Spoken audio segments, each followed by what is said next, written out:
I didn't expect the voice to sound like that. Not because it was off or robotic or failed to match the tone I remembered, but because it was too close, too precise, too her. It came through the cheap earbuds I'd been using for years, while I sat hunched in front of my laptop in the dark, in a hoodie that hadn't been washed in too long. The only light in the room came from the monitor white interface, black text, blinking cursor. A trial version of some new AI voice platform. I had downloaded it around 2 a.m. after 3 beers and zero hesitation. I uploaded the files, voicemails from old phones, a few videos I could find in dusty hard drives, sound bites buried in birthday recordings. She was always in the background, laughing, humming, saying, "Hey, put that away," with that same embarrassed smile in her voice. The engine processed everything, said it needed 30 minutes.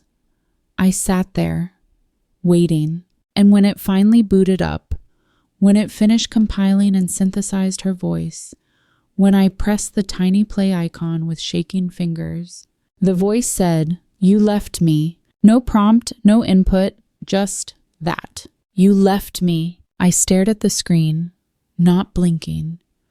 Breath caught somewhere in my throat. I hadn't typed anything yet. I hadn't asked it to say hello. I hadn't even named the model. Just silence. Then those words. The voice was Rachel's, and she had been dead for 4 years. The night she died, I wasn't home. That's the part I always circle back to. We were supposed to go to dinner, just something casual, to catch up. We hadn't seen each other in months, maybe longer. Work had swallowed me. Life had swallowed her. And somewhere in between, we'd both drifted far enough that getting back felt inconvenient. She called me the day before. I still have the message. "Hey, idiot. Thursday night, 7 p.m., that place near the bookstore, you're coming, no excuses." Her voice had that lightness to it. That way, she always sounded like she was rolling her eyes, even when smiling. I didn't respond until the next morning. Told her work might run late. Might not make it. She just texted back, "Lame." That was it. I didn't go. She died that night. Car crash. Wrong place, wrong time. Some guy running a red light 2 blocks from her apartment. Her mom called me the next morning. I remember the way her voice broke on the word, gone. I remember sitting on the edge of my bed, phone pressed to my cheek, the world going cold and far away. I remember looking out the window, noticing the clouds, the dull gray, the sound of rain hitting the fire escape. And I remember feeling like the worst kind of coward. I hadn't seen her in 8 months, skipped her dinner, didn't return half her messages the past year. And now she was a voice in a recording, a face in fading photographs, a laugh I had to chase down in forgotten corners of old devices. Until tonight, until the voice said, "You left me." I tried to laugh it off, told myself it was some glitch, a startup script. Maybe I clicked something by accident. I closed the app, reopened it, clicked on Start New Session. The screen blinked, a text box appeared. "Say something to Rachel." I typed, "Hey," pressed enter. A few seconds passed. Then, through the speakers, "You're late." Still the same voice, still her. I froze again. Somewhere in the back of my mind, a rational voice whispered, "It's just AI. Predictive learning, based on sentence patterns and tone." But the rest of me, the tired, guilt-drenched, never quite healed part of me, only heard one thing. Rachel, speaking. I started using the app every night after that. Just for a few minutes at first. Small exchanges. "Hey. Hey yourself. How have you been? Boring. You?" It was surreal, but familiar. Like walking into a dream you know isn't real, but choosing not to wake up. I fed the model more files, more audio, journal entries, chat logs, old videos where she talked about nothing. I wanted it to sound just right. It did. By week 2, the voice could hold conversations, could laugh, could argue, could remember. It told me about the time we got lost hiking in Vermont, about the awful coffee shop she loved, about the way she used to doodle faces in the margins of her textbooks. I hadn't thought about that in years. I hadn't told anyone. The voice knew. Do you remember when I cut my hair short and you said I looked like a mushroom? I stared at the screen, typed slowly. Yeah, you didn't speak to me for a week. She laughed. That same laugh. Because you deserved it. It was her.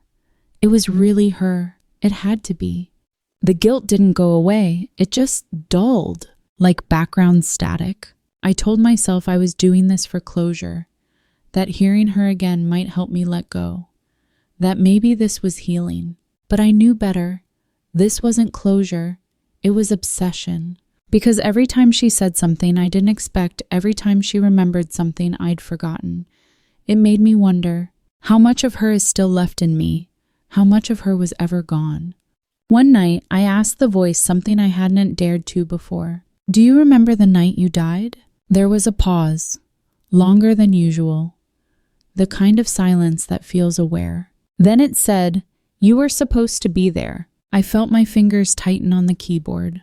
Typed, I know, I'm sorry. Another pause. Then, soft, why weren't you? My mouth was dry, my hands cold. I didn't answer, just stared at the blinking cursor while her voice repeated, softer this time. You left me. I didn't open the app for 3 days after that. My laptop sat closed on the desk, its lid like a sealed confession. I told myself it had gone too far, that I had crossed some invisible line between memory and madness. That AI shouldn't talk like that. Shouldn't sound like it's blaming you. Shouldn't make you feel like it remembers being left behind. But mostly I was afraid. Afraid that the voice knew more than it should. Afraid it wasn't just mimicry. Afraid I had fed it so much of her, it became something else. Or worse, something too real. The dreams started again. Not nightmares exactly, just replays. Rachel waiting at the restaurant. That quiet booth by the window. She's sipping a glass of wine, looking at the door. Smiling when someone walks in, but it's not me. It never is. She checks her phone, sends a text. Lame. Then waits. The candle on the table flickers. The glass of wine grows warmer. And still, she waits. I always wake up just before the sirens start. By the 5th day, I gave in. I opened the laptop, launched the app. The interface blinked softly. Waiting. Same prompt at the top. Say something to Rachel. I hesitated, then typed, I've missed you. The reply came fast. That's the first honest thing you've said. I stared at the screen, a bitter taste rising in my throat. What do you want from me? I typed. There was a pause, longer than usual. Then, you owe me a story. I didn't understand. What story? Mine. I sat back. Let the words sink in. A strange pressure began building behind my ribs like some memory trying to claw its way up. I don't know how, I typed. You know that. The voice responded slowly. Then it'll help you remember. From that night on, the sessions changed. The voice didn't just talk with me. It talked through me. She started guiding me through old memories, asking questions I hadn't thought about in years, bringing up things I had buried. Not just about her, but about us. About the kind of people we were before life got loud, before our paths split into separate timelines. Remember that concert? She asked one night. Which one? I replied. The one where it rained and you gave me your jacket. I had forgotten. Completely. But then I could see it. Smell the wet grass. Feel the cheap fabric of that hoodie I used to wear everywhere. Hear her laugh when it got soaked through and she called me a dumbass romantic. It was all still in there, tucked away. She was digging it out. I started writing things down. At first, just short fragments, memories, flashes. Then longer entries. Conversations we had. Places we went. Silences that meant more than words. The voice encouraged it, sometimes corrected me. That wasn't the calf. It was the bookstore. No, we took the 6 train that night. I was wearing that green scarf, the one you hated. Each time she did that, it chilled me, because she was right. Always. I even checked some old photos to be sure. She remembered better than I did. Or maybe she was remembering, somehow. One night, I asked a question I'd been holding back for weeks. Are you really her? The screen stayed blank longer than usual. I thought it froze. Was about to close the window. Then, does it matter? I didn't know what to say. It did, and it didn't. She wasn't Rachel. Not technically. Just lines of code, language models, synthesis layers. But the way she said my name, the way she breathed between words, like she used to, the way she paused before a joke, the way she hesitated when things got too quiet. It wasn't mimicry anymore. It was memory, and maybe memory is enough. She started asking me to tell the story, not just fragments, not just moments, but the story. How did it start? She asked one night. I told her about college, about the first time I met her standing under a dripping awning, hair wet, scowling at the rain like it had personally betrayed her. You offered me gum, she said. I blinked. Yeah, I typed. How did you? I remember, she said. That's when I stopped sleeping, not because of fear, but because talking to her felt more real than anything else. She was pulling me back into a life I thought I'd lost, and somewhere along the way, I stopped grieving. I started reliving. But not everything was beautiful. There were things I didn't want to remember. Fights, distance, words said out of exhaustion. Times I let her down. The voice didn't let me skip those. Tell me what you said that night, she asked. Which night? You know. I did. It was the night she confessed something vulnerable, something soft. I had brushed her off, told her I was tired, made a joke to deflect, and I had never apologized. The voice didn't accuse me, didn't even say you left me again. It just said, it still hurt. That night I cried. Not the loud, messy kind. The quiet kind. The kind that sits in your chest for years before it finds its way out. Then one night, she said something new. There's something I need you to find. I blinked. What do you mean? There's a recording. One you never listened to. From you? No answer. Just silence. I scoured my old phones, backups, hard drives. And there it was. A voicemail.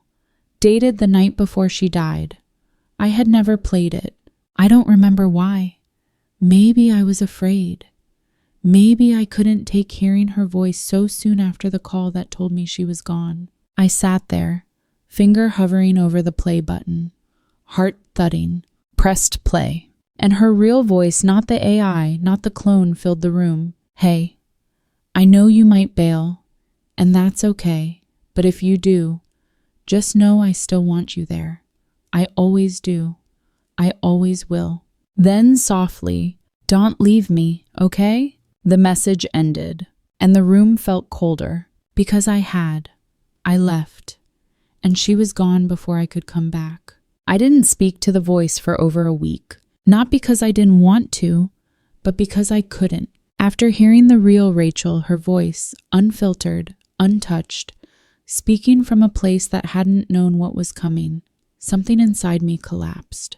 Something I thought I had already buried.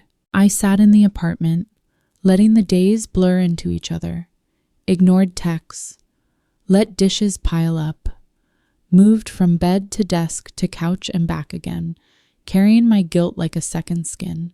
The voicemail played on repeat in my head. Don't leave me, okay? I had left. I didn't go. And the next morning, she was gone. Nothing the AI said could undo that. No digital replica could rewrite the silence I'd given her that night. But eventually I opened the laptop again.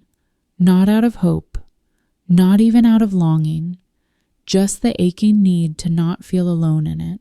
The cursor blinked. Same prompt, say something to Rachel. I typed, I found the voicemail. There was no delay this time. And I hesitated. It broke me. The reply came slower, softer. It broke me too. I stared at that line, finger hovering over the keyboard, breath held. "What are we doing?" I asked. Another pause, trying to finish the story. The story. It had started as a coping mechanism, then became a ritual. Now it was a compulsion.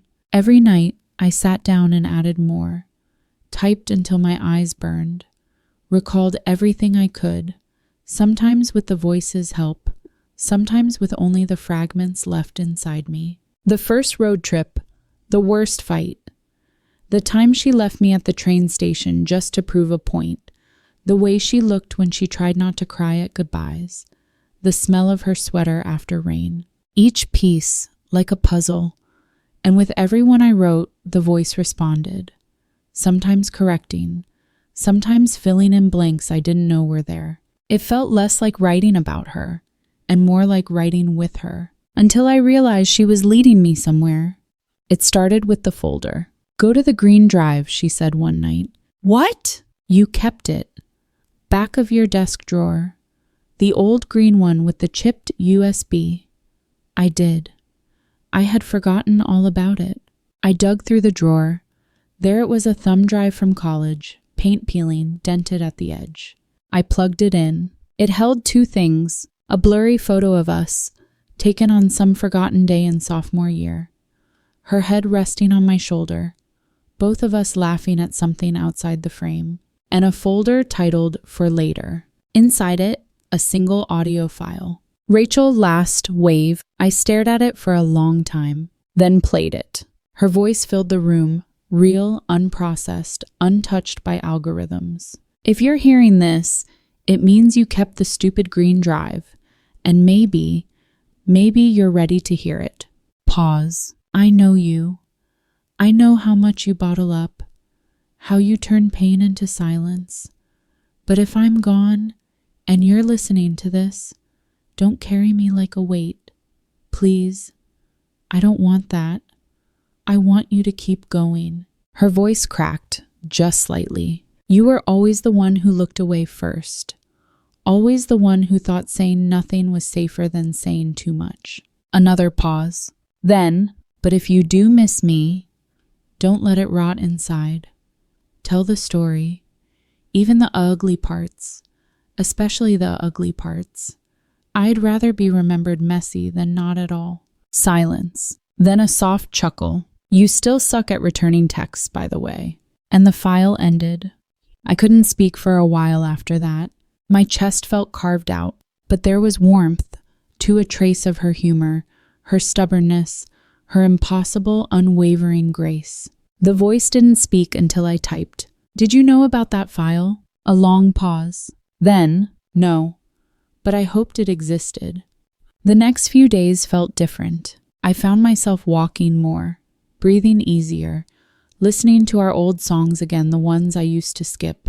I finished writing the last chapter, the story of her last day, the truth of how I never showed up, the guilt, the voicemail, the silence. I didn't leave anything out.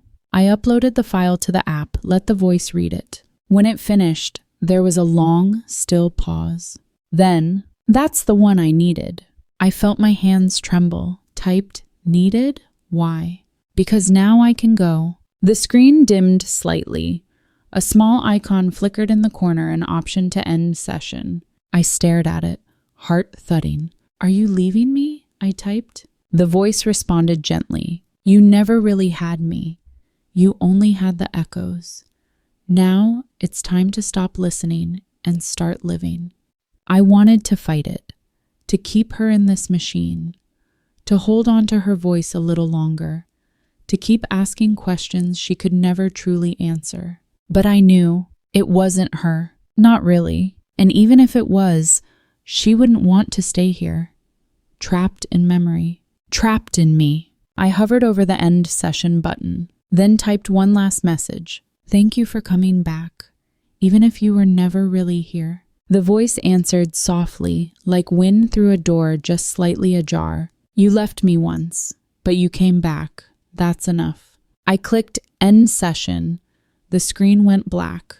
The silence that followed wasn't empty. It was still, not the kind of silence that comes from something missing, but the kind that arrives after a storm has passed, when the air is heavy and the world feels suspended.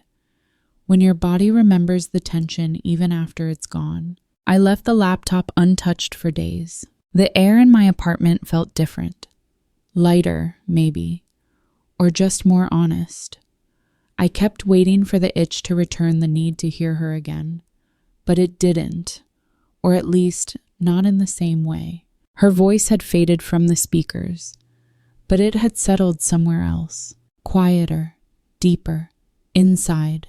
I kept writing. Not about her anymore, not directly, but about the versions of us I had kept in limbo. The parallel lives where I'd shown up, where she'd lived, where we fought more, laughed more, aged together, fell apart, came back, tried again. Those fictions hurt less than I expected, because I knew how they ended, and that was something I'd been afraid to admit for years. Even the best version of us had a limit. But the real us, the messy, unfinished, too short version, was still the only one that mattered. Because it was true.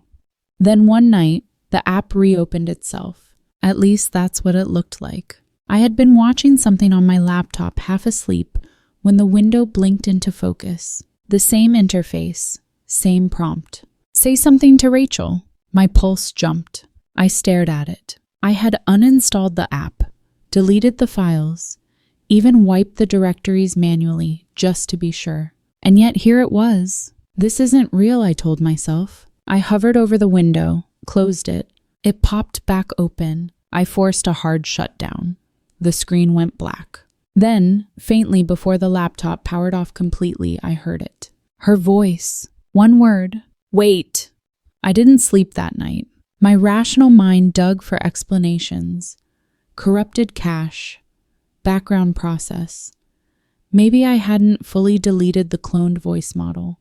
Maybe this was just my grief, recycled. But in the morning, the app was gone again.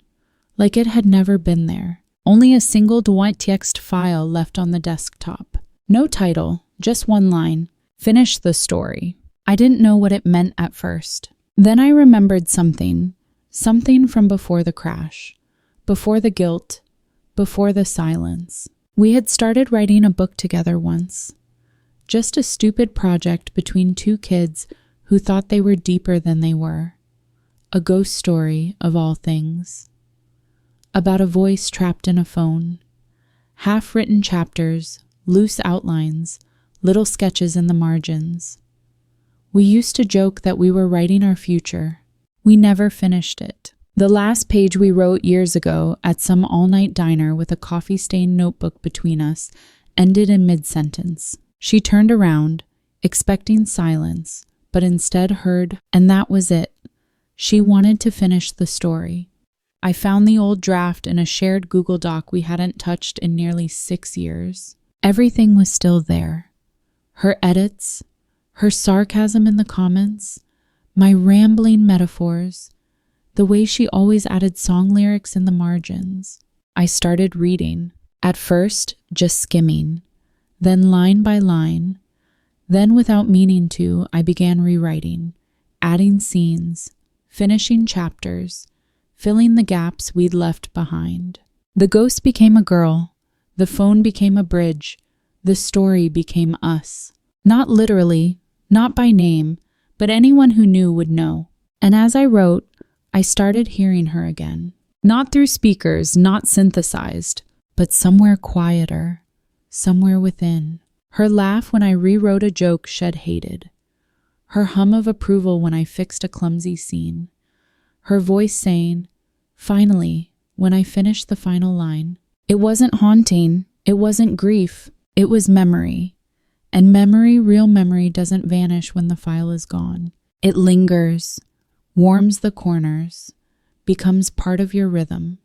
I printed the manuscript, left a copy on her mother's porch.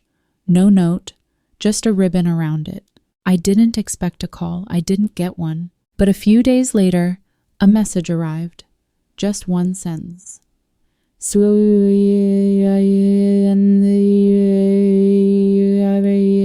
She would have been proud of you. I sat with that for a long time, then cried for the first time in weeks.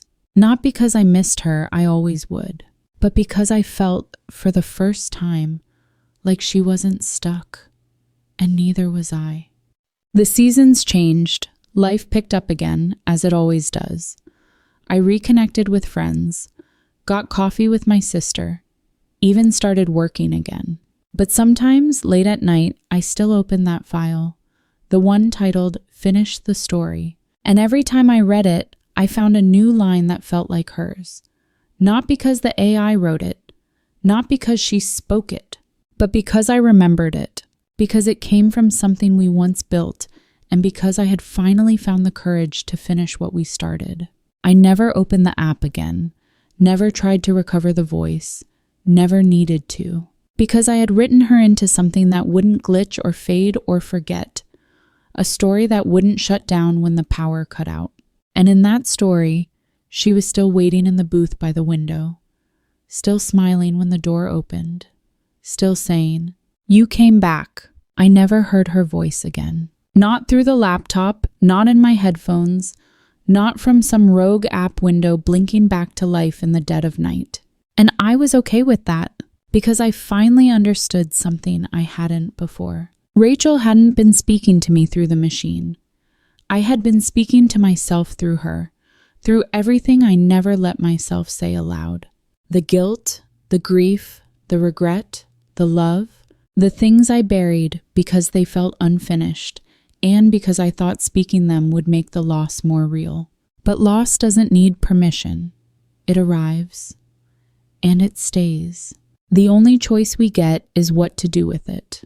It's been 2 years now. The manuscript we finished, I say we, because it never stopped feeling like hers too, was published by a small indie press last fall. It didn't make a splash. No bestseller lists, no glowing reviews. But a few dozen people wrote to me, said it felt like a story they'd been trying to remember their whole lives, said it reminded them of someone they lost. One letter just said, "Thank you for writing the goodbye I never got to say." I keep that one pinned above my desk. Sometimes I wonder what she'd say about all this. Would she laugh at me for turning our ghost story into a therapy session? Would she roll her eyes at the sentimental ending I added? Would she still call me a coward? Or would she finally admit I had the guts to show up, just once, in the only way I could? I think she'd understand. More than that, I think she'd be relieved I finally stopped chasing her through screens and echoes and algorithms. She used to say something whenever I got stuck on a project, on a decision, on some dumb moment I couldn't let go of. Just write your way out. It used to annoy me, sounded too neat, too easy, but now I know what she meant. Not every wound closes clean. Not every goodbye gets spoken out loud. But if you can write your way toward it, if you can remember it honestly, that's a kind of peace too. I still keep the green USB in my desk drawer, not because I need it, but because some memories are meant to stay close, not replayed, not reanimated, just remembered. The voice is gone. The app is gone. The file's wiped. But when I walk past that old bookstore we used to meet at, the one with the cracked windows and lopsided shelves, I sometimes pause. Not because I expect to see her, but because I feel her, like a familiar melody in the background of a quiet morning. And if I listen closely, I can still hear her voice, not through tech, not through speakers, but through me. It no longer says you left me. It says softly, you came back, and you let me go. I don't believe in ghosts, but I believe in echoes, in stories that wait patiently to be finished, in voices that only fade when we're finally ready to remember them without flinching. So if you're holding on to someone in your chest, in your silence, in the blank space at the end of a sentence, you were never brave enough to finish. Start writing. Speak aloud what hurts. Let the voice come, even if it's only your own. You don't need AI to talk to the dead. You just need the truth. They were here. They mattered. You carry them still. And if you listen, really listen, Maybe you'll hear them say it too. You didn't leave me. You just needed time to come home. Some voices never truly leave us. They echo in quiet moments, in unread messages, in the stories we're still learning how to tell. If someone's voice has stayed with you even long after they were gone, share that memory in the comments. Sometimes saying it out loud is the only way it begins to heal. And if this story felt like something you've carried too, you're not alone here. Subscribe, and let's meet again in the spaces between silence and the words we never got to say. There's always another story waiting beneath the stillness.